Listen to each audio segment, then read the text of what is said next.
SpaceX has revealed what exactly their 2 Starship factories will look like. What kinds of information can we derive from this? Musk gave us a huge information dump, so let's find out. What about it? Go for launch. We're go for launch. Let's light this candle. Ignition sequence start.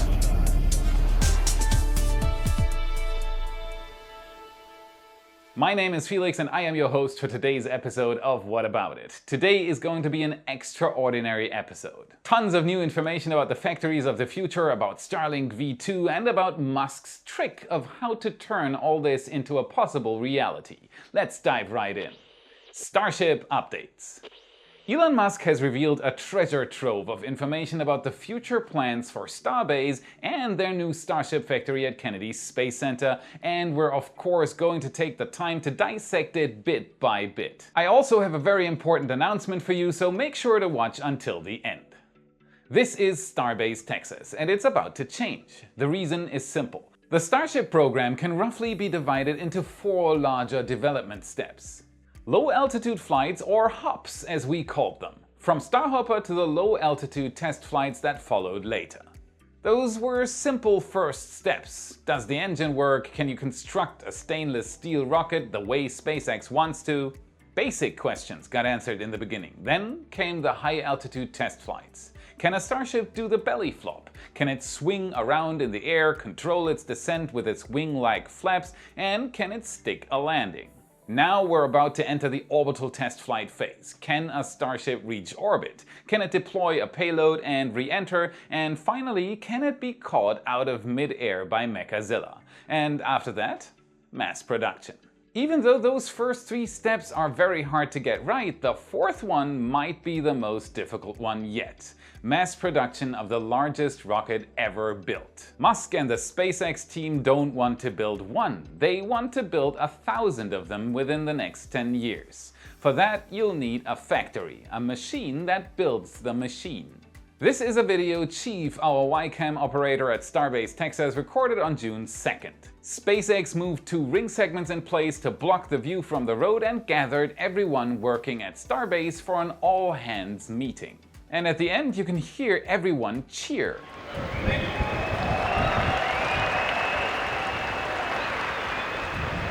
I was wondering for some time what they cheered for. Was it the FAA approval they finally got? Was it a milestone? It was Elon Musk giving a speech about the status quo of Starbase and SpaceX's future plans. Deck from SpaceX All Hands Update talk I gave last week. Thank you so much for posting this, Elon. Musk's tweet was a treasure trove of information that will fill almost the entirety of today's episode. It's just a 2-minute picture and video reel, but it has many new details, renders, animations, all of it. So let's do this picture by picture, slide by slide, and see what we can find. The video starts with a beautiful drone shot of SpaceX's Starship 24 as it headed out towards the launch site for testing. It has passed the cryo tests and it's about to pass the thrust simulator tests on pad A at the launch site. Once finished, it will be ready for static fires and an orbital launch. Next we have SpaceX statistics, 1 launch per week in 2022. SpaceX achieved the fastest booster turnaround for an orbital class rocket in just 21 days. That's from landing to launch, 3 weeks. The existing record was also held by a Falcon 9 set in early 2021 when booster B1060 launched a Turkish communications satellite and a batch of Starlink sets just 27 days and 4 hours apart. Now, just under 15 months later, a new Falcon 9 booster has set an even faster record. Booster B1062 launched a batch of 53 Starlink V1.5 satellites to orbit on April 29th. 21 days earlier, the same booster launched Axiom 1, the first all-civilian crewed flight towards the ISS. The new record is even more impressive if you keep in mind that it took SpaceX around 4.5 days just to tow the booster back into Port Canaveral. It landed on one of SpaceX's drone ships and had to travel about 430 miles back. And on top of that, SpaceX stated that the processing time for B1062 in between the 2 launches is actually just 9 days. A little more than a week to prepare it for another launch. The only other reusable booster currently out there, Blue Origin's New Shepard, has a record of 59 days. 160 total successful launches since SpaceX started its rocket launches. 122 total successful landings, 98 total reflights. You can't even compare those numbers, as SpaceX still is the only company in the world to do this. And they have up to 4 Falcon Heavy launches coming up this year alone. Yes! These are some pictures of Falcon Heavy Sidecore B1072. Notice the aerodynamic nose cone. It's typical for a Falcon Heavy Sidecore. It's been wrapped and transported to Kennedy Space Center on June 5th. Thank you for the incredible pictures, Reagan. These are hard to come by. The booster is planned to fly the Psyche mission, currently set to launch on September 20th out of Pad 39A. Psyche will fly towards the asteroid Psyche 16 in the main asteroid belt. It'll take the probe 4 years and 1 Mars flyby to reach its destination. On we go with human spaceflight achievements. We just had the 10th anniversary of a Dragon flight to the ISS. On May 22, 2012, a SpaceX cargo Dragon reached the ISS for the first time and delivered cargo on a mission known as SPX-C2+. Since then, SpaceX has launched cargo Dragons to the ISS 24 times. It's unclear right now as to when CRS-25 will launch. Of course, Axiom 1 got a separate mention too. The first all-civilian Crew Dragon flight towards the ISS launched with B1062 on April 8th. Musk continued with Polaris Dawn, SpaceX's next own crewed Dragon flight.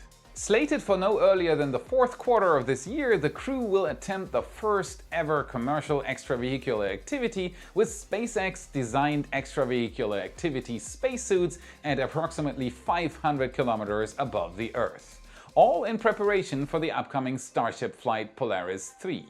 Then Musk updated the Starbase workforce on Starlink, 3rd anniversary of the first V0.9 launch, nearly 500k users and counting, 32 countries and 9 languages. Keep in mind that no other company in the world has ever built such a large satellite constellation, let alone in 3 years, and they are expanding the service rapidly. Soon you'll be able to have high-speed internet on ships and while commuting on an airplane.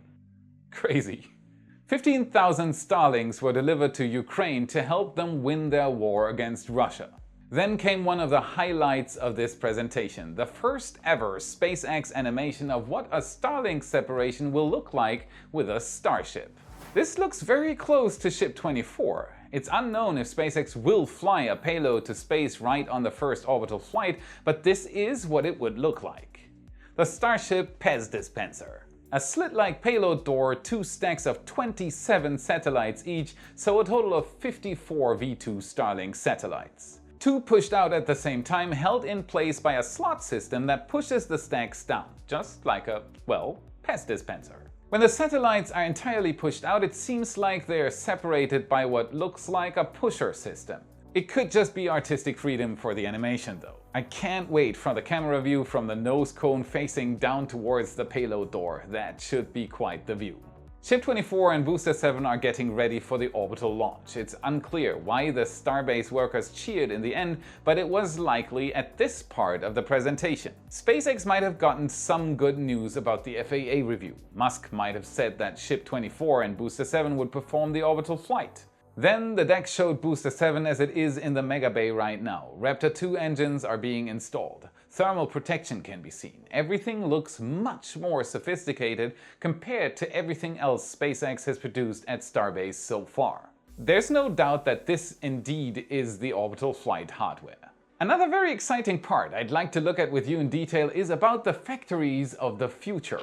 Do you like today's episode? Supporting us here at Y is as easy as clicking the like button, subscribing to the channel, or becoming a channel member by hitting the join button right below the video. Or head over to Patreon by following the link in the description and become an active supporter. Or buy yourself a new shirt in the YWare store if you fancy cool space merch. Thank you very much.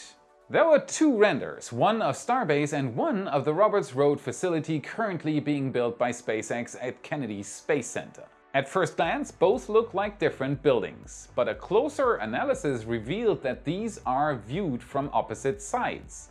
So the Starbase render shows the Star Factory when it's finished and viewed from Highway 4, so from the front.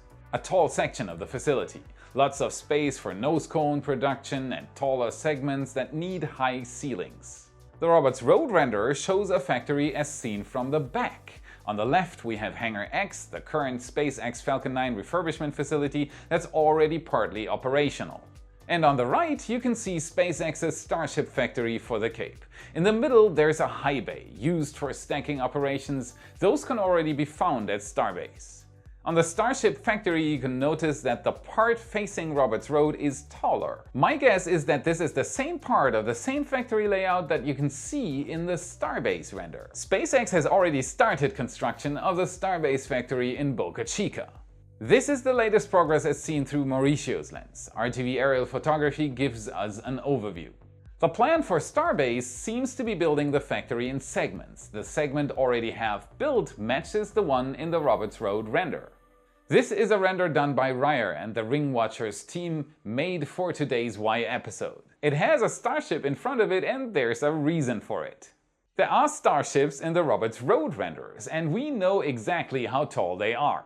So they are the perfect reference point. Comparing the height of the Roberts Road factory is easy this way and it does indeed look like it's about the same size. So it seems like SpaceX is building roughly the same factory at both sites. There's another Musk-run company out there that is really good at building factories. In fact, Elon stated before that the true power of Tesla lies within its capability to design efficient factories. The machines that build the machine are essential for mass production and arguably much more challenging to design than the actual product. All of Tesla's factories are constructed roughly in the same way. All of them are based on the same internal layout. Short distances between different stations. All of the various parts are built in a large circle. They travel through the factory and are joined by other parts until the final product leaves the factory, the Tesla EV. If Musk leverages this knowledge and implements it into SpaceX's Starship production lines, this would be the key to manufacturing 1,000 of them in the next 10 years. So if SpaceX indeed does build the same factory twice, this would be proof that Musk is using the same method twice. Tesla and SpaceX both champions of mass production. His deck ended with this render of a settlement on Mars. That's the goal, and if all the different puzzle pieces needed to achieve this fall into place, success is a possible outcome. SLS rollout. Last but not least, I did a little field trip to Kennedy Space Center on the night of Monday, June 6th. It was my first trip behind the gate at the Cape and it won't be the last. I spent 7 hours out there constantly attacked by vicious Florida mosquitoes, but it was so worth it. NASA's SLS is an impressive piece of machinery. Now that I've seen it in person, I understand much better how much work must have been involved in making it. After all, that's one of the reasons why NASA opens its gates for media representatives. Nothing beats the first-hand experience if you want to explain something to others. And let me tell you, that first-hand experience with SLS was a special one. It was on its way to Pad 39B. Next up is another wet dress rehearsal. After having trouble with the valves while fueling SLS during the last rehearsals, NASA is confident that they've solved the issues. Even Musk stated on Twitter that it is hard to find suitable cryo valves these days. SLS would almost be ready for a possible launch window in August if all works out. Artemis 1 will fly an empty Orion capsule in a slingshot around the moon to test the hardware for upcoming crewed flights. It's an essential milestone and it would bring the Artemis program, which now involves SpaceX's Starship as a fixed part, much closer to its first major goal: landing another human on the moon after the Apollo program was cancelled in the 70s. My fingers for both NASA and SpaceX are crossed. We need to go out there again. Apollo can't have been our last visit to outer space. Call me a believer, I think we can do this. We can expand our presence into the solar system if we work together. It's sponsor time again, and I'm incredibly excited to be working together with Ren again. Saving the planet, even if we're about to move to Mars in the future, is a topic very close to my heart, and Ren is a great way of doing so. Ren is a website where you can calculate your carbon footprint, then offset it by funding a diverse mix of carbon reduction projects like tree planting, mineral weathering, and rainforest protection. It's a simple and effective way for you to make a difference in the climate crisis. One of the projects I like the most is the biochar project in California. Have you ever heard of the wildfires that plague California every year? Besides being a huge hazard for people and wildlife alike, it's also a huge CO2 producer. Amongst others, Ren sponsors a company called Pacific Biochar. The California Fire Department harvests dead trees and logging residue in fire hazard areas to reduce the danger of wildfires, and Pacific Biochar then turns the wood into biochar, a stable form of carbon that persists for thousands of years. Climate change is so widespread these days that it has affected my life greatly. Last year I lived in an area called the R Valley. There was a huge flood. Thousands lost their homes and we lost friends. It was caused by the polar vortex, a once strong air current circling the North Pole region and fueled by temperature difference between the equator and the North Pole, almost coming to a halt due to warming of the polar region caused by the climate crisis. It affects us all, and for me it has nothing to do with a political agenda. Ren is completely transparent in how they spend your money. They post every receipt for you to look at. It will take a lot to end the climate crisis, and you can start helping today by learning more on Ren.co. Help yourself and everyone else and offset your carbon footprint on Ren. The first 100 people who sign up using the link in the description will have 10 extra trees planted in their name. So here's the announcement I was talking about in the beginning. We're planning another Y family meetup here in Florida at the Cape. For the first time, hopefully with a rocket launching in the background. If you want to meet other like-minded people and me and talk about starships, space and our future, join us. The location will be Jetty Park right next to Port Canaveral. I'll give you more details here on the channel as we go closer to the date, so make sure you hit the subscribe button and ring the bell. We're very much looking forward to meeting you all. Today's supporter shoutout goes to CSA Kamazu, Dave Brown, Joffre Montaire and many others. You rock so much! Visiting the Kennedy Space Center and going behind the gates for the first time showed me once more how much I have to thank all of you. Enjoy your completely ad-free and early release, and remember to hop on our supporter-exclusive Discord to have a chat with the rest of the community and me. Tons of new information about the factories of the tons of new information of the Here we go. I can do this.